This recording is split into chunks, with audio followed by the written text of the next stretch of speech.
The storm had long since stopped being kind. It no longer whispered snowflakes like lullabies upon the skin. It howled, gnawed, sank fangs into exposed flesh with wind-sharpened teeth. Beneath the fractured remains of an ancient cargo ship, half buried in a crater of ice and broken rock, a creature clung to life with one trembling arm, the other curled tightly around a shape so small it barely moved. Her breathing was ragged, each exhale a prayer half-formed in steam that vanished before it reached the metal ceiling above. Her fur, thin and ragged, matted with blood not her own. Her name, long ago, was Seika, born under twin suns of a planet now reduced to dying orbit dust. She had once laughed beneath crystalline trees and chased glowing insects with her broodmates. But laughter was another galaxy away. Now, her only focus was the tiny pulse she felt beneath her chest, her child. Born too early, lungs too weak. Wrapped in the last strips of cloth she had torn from her robe.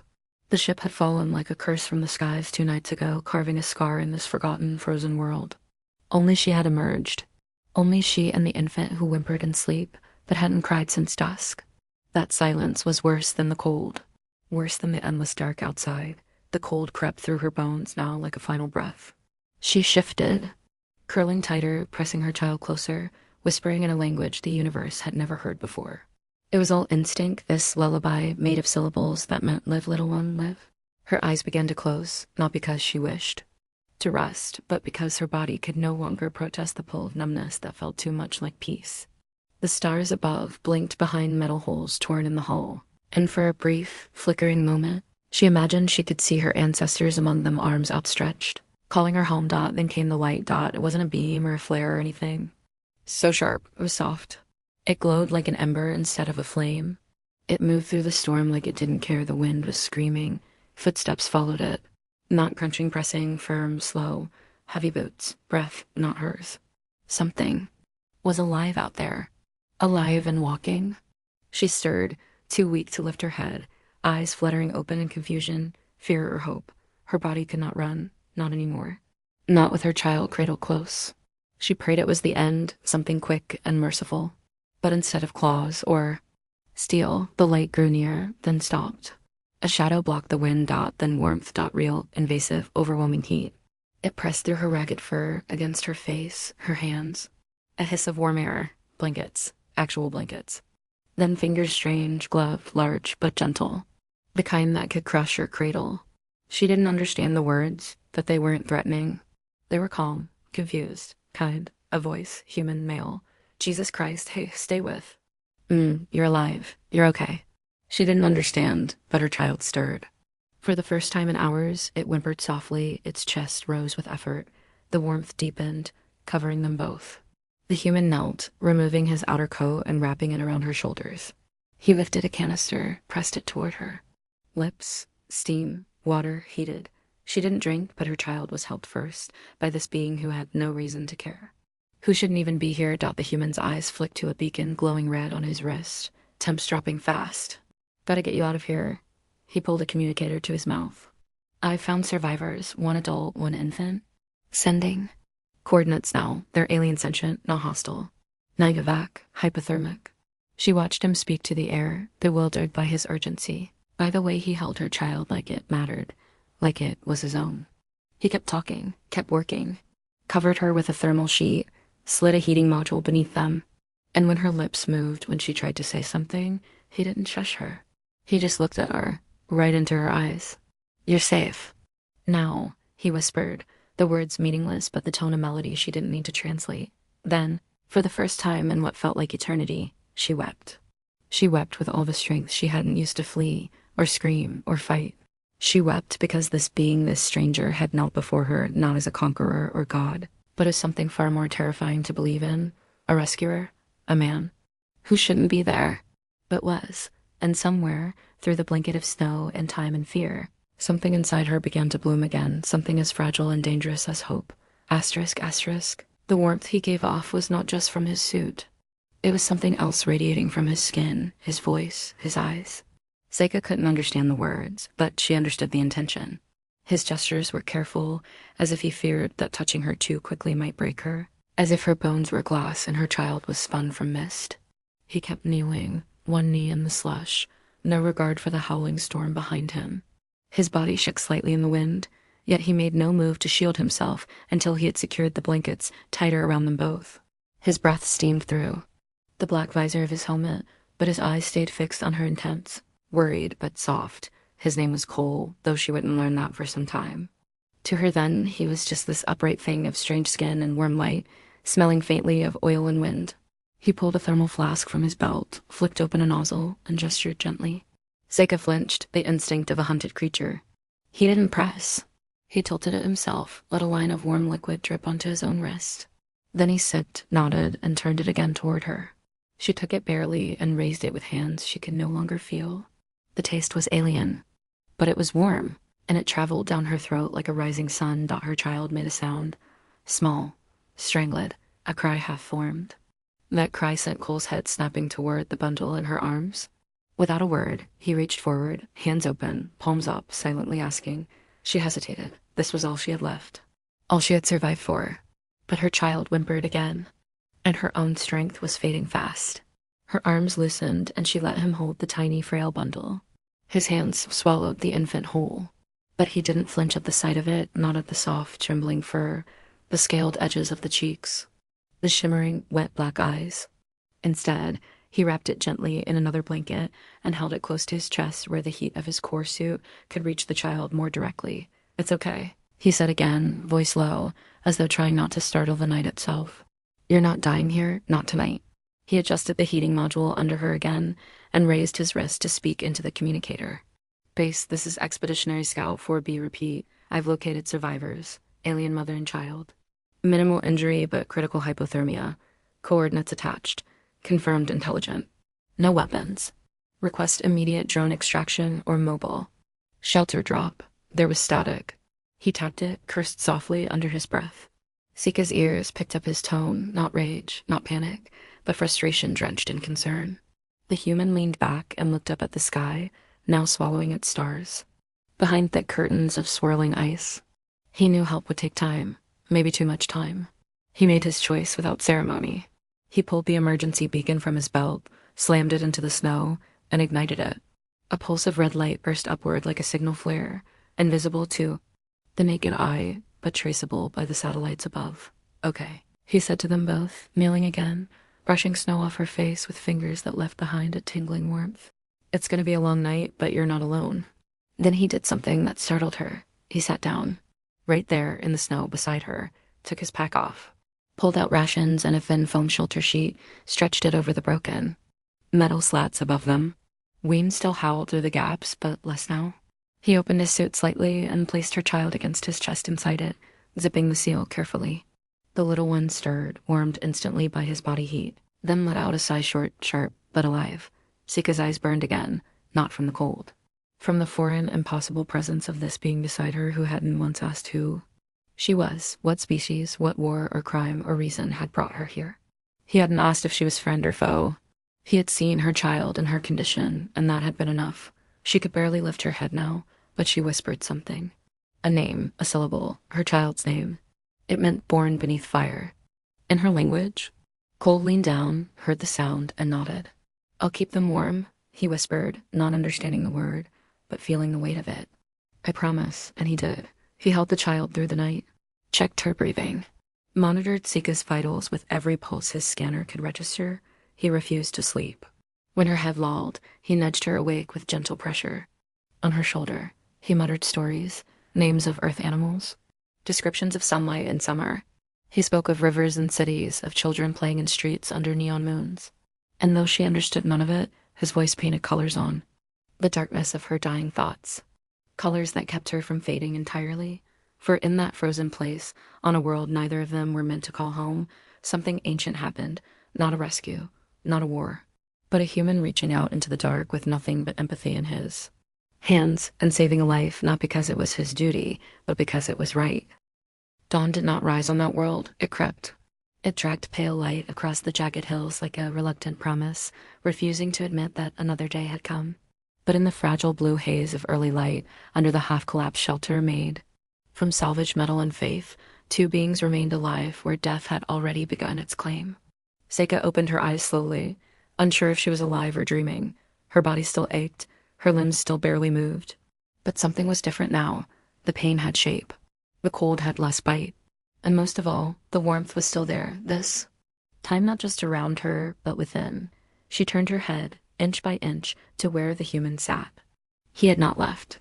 In fact, he was still holding her child curled close against his chest, tiny breaths rising in shallow, steady rhythm. His eyes were closed. He hadn't slept, that much was obvious. Dark circles bloomed beneath his lids like bruises. His mouth was cracked, lips dry. He looked more fragile in that moment than she would have imagined. So mortal, so real, yet he had endured the storm with her. He had given her child a night of life. And in doing so, he had woven a thread between them that words did not need. She didn't know why she reached out. Maybe it was instinct. Maybe it was gratitude. Or maybe it was something deeper, something her ancestors would have called the soul recognizing its kin. Her hand, stiff and slow, touched the back of his glove. His eyes fluttered open instantly, alert but calm. He looked at her, and there was a flicker of something like relief or maybe pride in his expression. Then came a small, tired smile, just a curve of lips. Just enough to say, "You made it." She nodded weakly, trying to say thank you, but her voice cracked before sound could rise. He seemed to understand anyway. He pulled a flask from the heater beside him and helped her sip. It was synthetic broth, thick and oddly sweet. She drank without protest this time.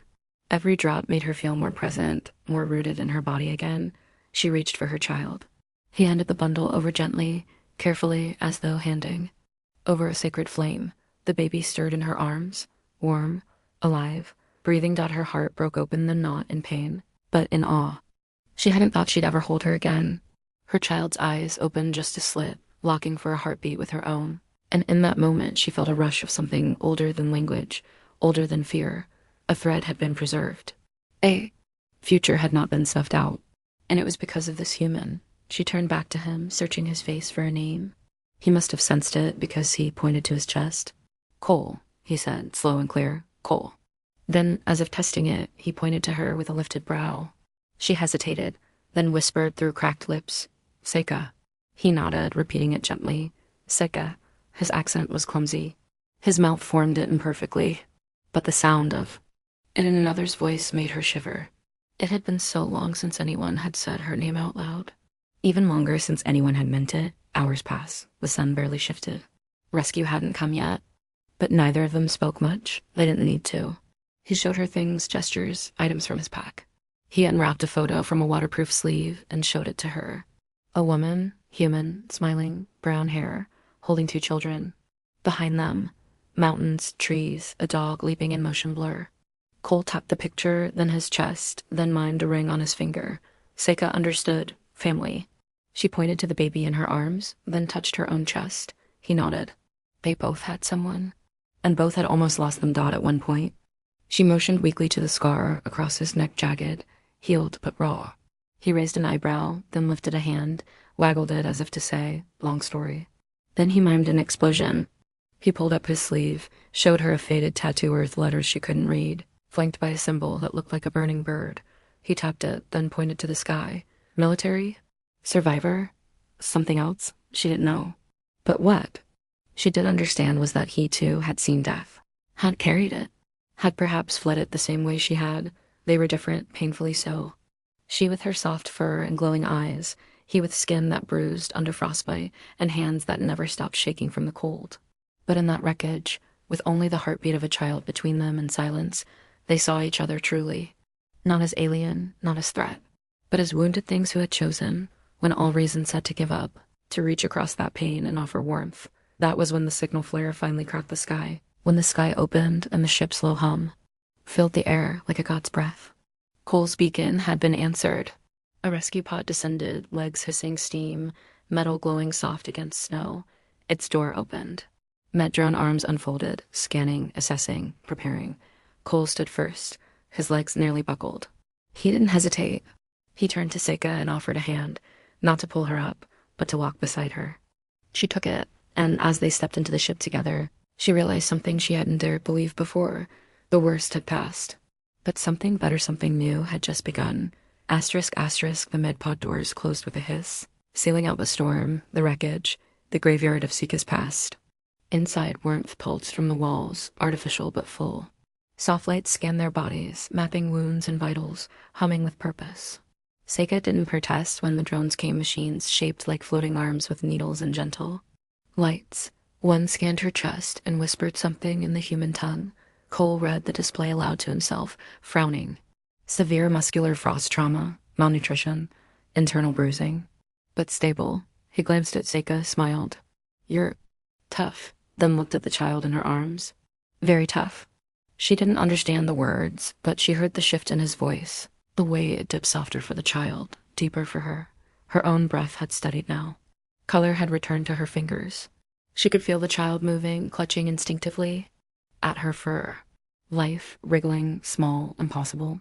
The pod's inner screen flashed, and Cole tapped it. A hologram appeared, rough terrain, aerial scans, notes scribbled in a language she couldn't read. Then a new voice crackled through the communicator, female, calm but tense. Expeditionary 4B, your signal came late. We lost connection for 7 hours.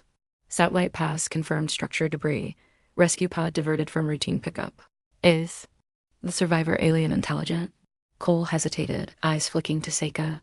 Yes, he replied slowly. Not just intelligent, empathic, protective. She saved her child in that wreck and nearly died doing it. Silence.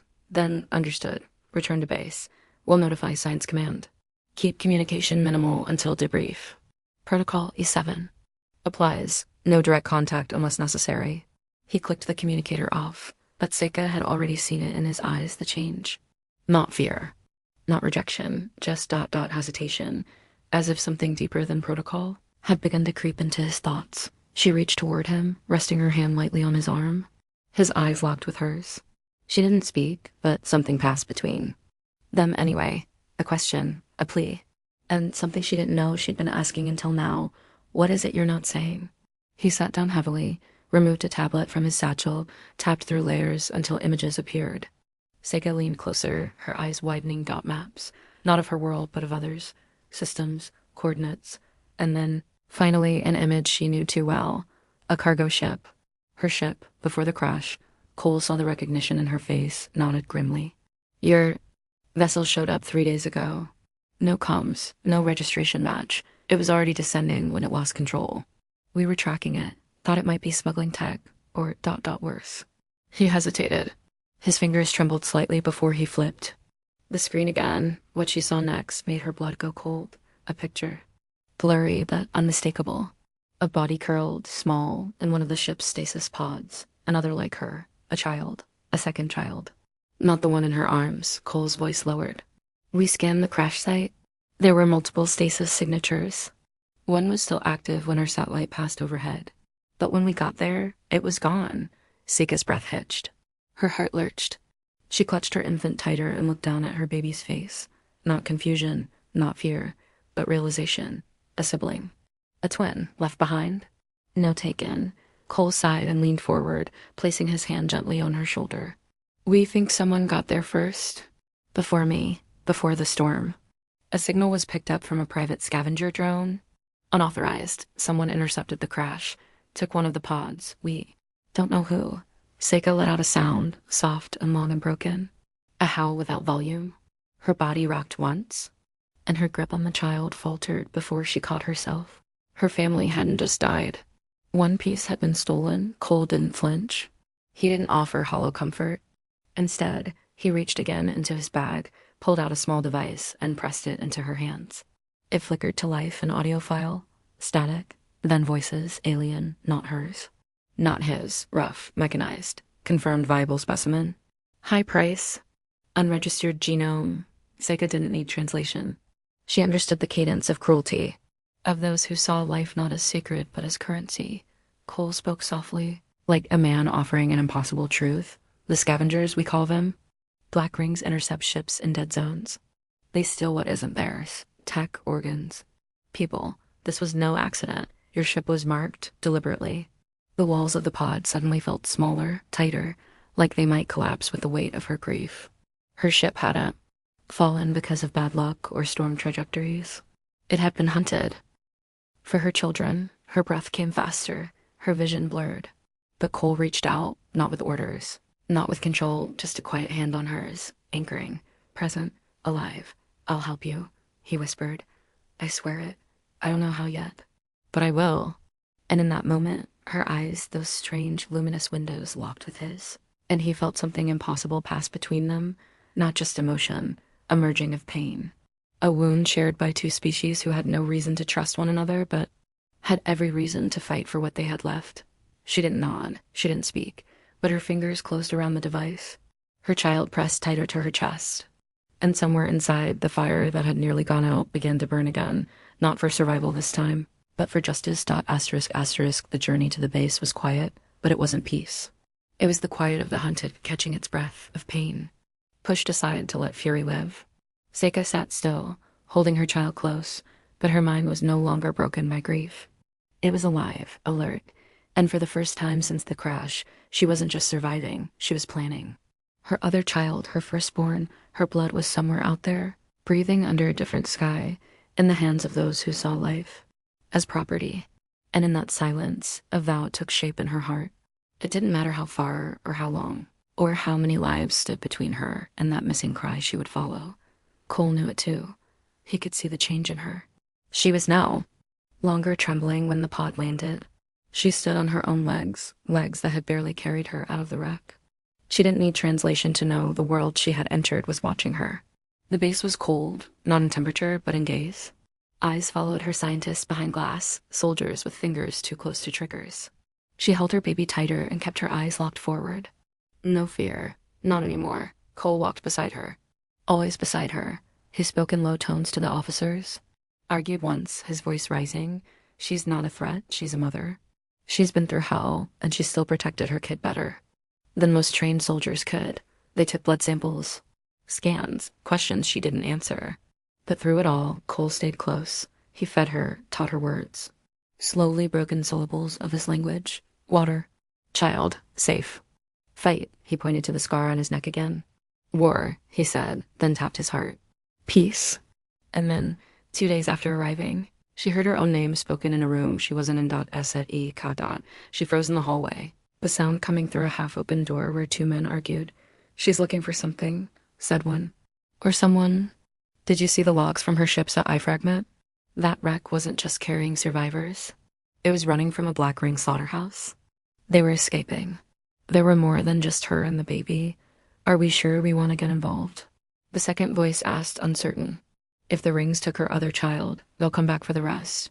This could get messy. And then, she's not our mission. That was the moment when Seika stopped being a guest. She turned and walked straight to Cole's quarters.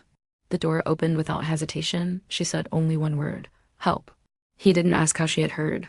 He didn't ask what she knew. He only asked one thing. Are you sure? She nodded. Then pointed to the stars visible through the window. Find, she said. Then to her chest. Mine. He swallowed. There was hesitation in his eyes, not fear, but weight. He knew what helping her meant, what it would cost. It meant breaking orders, leaving base, tracking criminals through zones where no one followed. And it meant doing all of it for someone who wasn't even human. Still, he nodded. Then we go. They left at night, stole a scout skimmer, outfitted for speed, not war.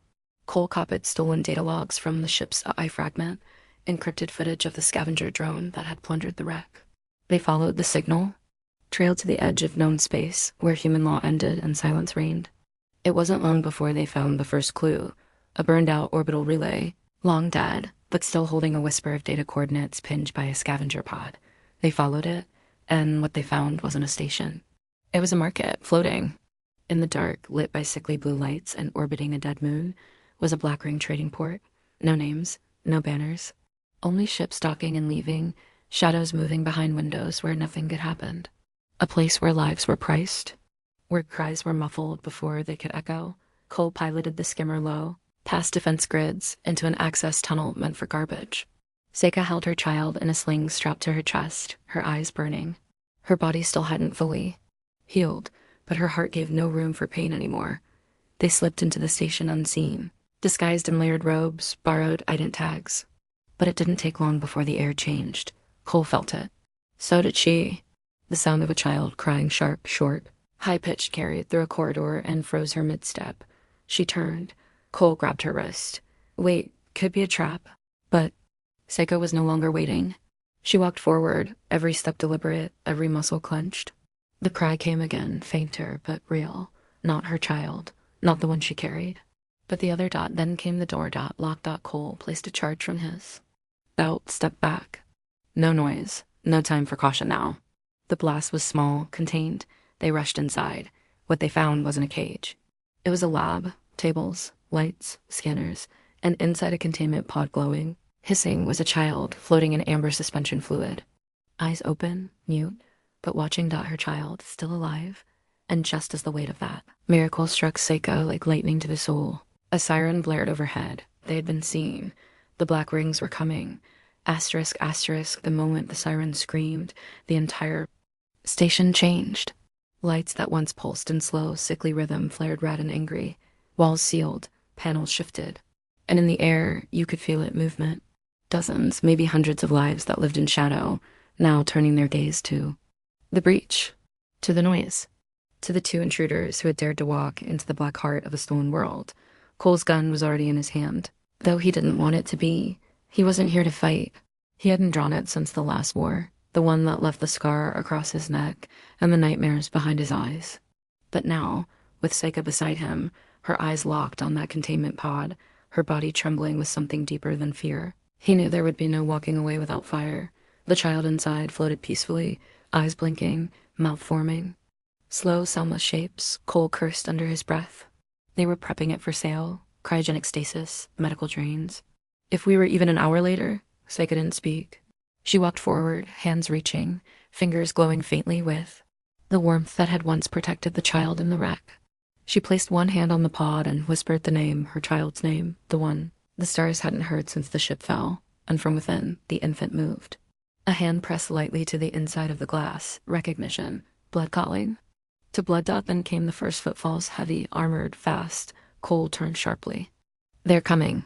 He opened his pack, pulled out a mini-core disruptor. Once I open this pod, it'll drain emergency power from the chamber. You'll have maybe 30 seconds to carry the kid before systems re-engage and the lockdown traps us in here. She nodded, no hesitation. He set the charge. It pulsed once, green, then slid a thin wire around the seal. This isn't going to be quiet. It wasn't. The pod hissed open like a beast breathing its last. Mist exploded outward, chemical and cold. Seika surged forward, lifting the child into her arms, cradling the tiny body with a strength born not of muscle, but purpose. The infant stirred awake now, dazed but alive. Still alive. Then the door behind them burst inward. 4 black ring. Scavengers flooded the room tall, suited in pieced-together armor, weapons glowing in their fists. One spoke, a translator strapped to its jaw, grinding through static. Return the asset. Cole stepped forward, placing himself directly between them and Seika. It's not an asset. It's a child. Biological property recovered under claim protocol. Registered bid placed. Under station rights, it belongs to the buyer. Cole's voice dropped like stone into ice. I don't give a damn about your buyers. The scavenger raised its gun. Cole fired first. The shot hit shoulder knot. Fatal, but enough. Enough to scatter them, enough to break the deadlock. Seika, clutching both children, now one in each arm, ran behind the overturned stasis console. Cole ducked, returning fire, precise and deliberate. No hesitation, no mercy. He wasn't a soldier again, he was something more dangerous. A man with nothing left to lose but someone else's life. A blast slammed into his leg. He stumbled. Another grazed his ribs. His suit flared warning lights, screaming diagnostics. But he kept moving, his body a wall, his breath ragged. Go! He shouted. Seika didn't want to leave him. She looked back. But she saw it in his eyes. Trust me. She ran, through the hall, winding fast, silent as she could with 2 children and no weapons. She followed the map Cole had shown her hours ago, away back through the smuggler's ducts, toward the docked skimmer they had arrived in. The station was a maze, full of traps and metal teeth, but she knew her way now. She knew because someone had walked her through every corridor before, with patience and care. Behind her, shots echoed, shouts, pain. And silence. She reached the hangar bay. The skimmer sat idle. She opened it with trembling hands, set the children gently in the rear. Cradle, wrapped them in blankets, kissed their foreheads. She turned back. He hadn't come yet. Then, from the darkness, dragging one leg, face bloodied but grinning, he limped through the door. Cold. She ran to him, caught him as he fell, pulled his arm over her shoulder, half dragged him to the cockpit. He laughed through the pain. Goddamn. I told you not to wait. She grunted something in her own tongue. He translated it in his head. Fool. The skimmer roared to life. Alarms wailed. The hangar began to seal. They burst through just before the door clamped shut, escaping into the black between stars. Behind them, the station shrank, tiny and monstrous, vanishing into the void that birthed it. Cole collapsed in the seat, clutching his ribs. Seika tended to his wounds with one hand, while holding her children with the other. They were alive, they were together, but they weren't safe. Not yet. The black rings had seen their faces, had lost their prize, and some monsters don't take defeat kindly, but neither did humans, especially not the ones who chose empathy over power. Asterisk, asterisk, the stars whispered now, not in words, not in language, but in light soft slow pulses across the void, blinking through the viewport of the skimmer as it coasted toward the edge of charted space. Each point of light a wound or a wonder, each one bearing silent witness to those who dared to cross the dark for something greater than survival. Cole lay in the rear berth of the skimmer, his side bandaged, his breathing shallow but steady. The painkillers hadn't dulled his eyes, they were open, watching her. Seika sat across from him, her children curled into her chest, their small bodies finally relaxed, their soft breathing the only music in the stillness. She hadn't said much. Her words were still limited, her tongue clumsy in his language, but she had learned enough. Home? She asked, voice low, raw dot. He shook his head slowly. Nowhere safe yet, they'll come after us, she nodded. She had expected that dot, then added, together. It wasn't a question. It was a decision, a thread binding them now. One that had begun in frost and blood and grown through fire and choice. Cole tried to sit upright, winced. She moved quickly, studying him. His hand reached out, trembling, and rested on one of the infants, her firstborn, the one stolen and now reclaimed. They'll need food, he murmured. Medicine, a place with sun. She tilted her head. Your ... Earth. He blinked, surprised. Then slowly, a smile ghosted across his bruised mouth. You want to go there? Not want, she said. Need. He looked at her long. You trust humans, after what the scavengers did? She looked at the wound in his side, the bruises on his neck, the countless scars beneath his armor, then at the way he had carried her child, the way he had shielded her with nothing but his own fragile flesh. I trust you. The words hung. They're so simple, yet bigger than anything either of them could explain. In them were galaxies, histories, species, wars, and something stronger than them all. A human and a mother standing against machines, systems, cruelty. He exhaled slowly, as though letting go of a weight that had lived on his shoulders for too many years. Then we go to Earth. The journey would not be short. The black rings would hunt them. Governments might intervene. Scientists would have questions. Propaganda would twist the story, but it didn't matter. They would tell their truth, and that truth would be this. A human man once crossed the ice to kneel beside a dying alien mother and warmed her child against his chest with no promise of reward, no calculation of gain. He did it because he couldn't imagine not doing it. Because something in him refused to watch someone else die in the cold. Because even across language and biology and brokenness, empathy still burned hotter. Then the void. Weeks passed. The skimmer reached a friendly relay station. Messages were sent, warnings were issued, new identities forged. When they reached Earth's moon, it wasn't as fugitives, but as survivors. As something more. The first person to greet them on the lunar docking station was a woman middle-aged. Sharp eyes, strong shoulders. She rushed to Cole and pulled him into a hard embrace. You stupid bastard, she muttered, tears slipping down her cheek. You disappeared? He chuckled, wincing. Was busy. She turned to Seika then, to the infants wrapped in worn blankets against her chest. Her voice softened. You must be Seika. He talked about you. Every transmission. Said if anyone hurt you, he'd fly back to punch stars in the face. Seika didn't understand every word, but she smiled.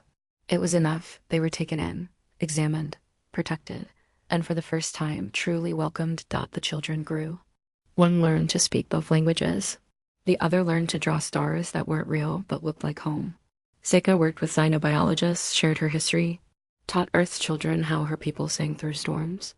Cole stayed beside her every step, friend, guardian, uncle, brother. And though he never called himself a hero, history would whisper otherwise. Years later, when a new Earth diplomat asked why the aliens trusted humanity, it was not because of treaties or power. It was because of a story. A story of a woman, frozen and afraid, who closed her eyes to die Dot, and of a human who sat beside her in the storm and warmed her world back into life, because in the end, it was never weapons that made humanity mighty Dot, it was kindness.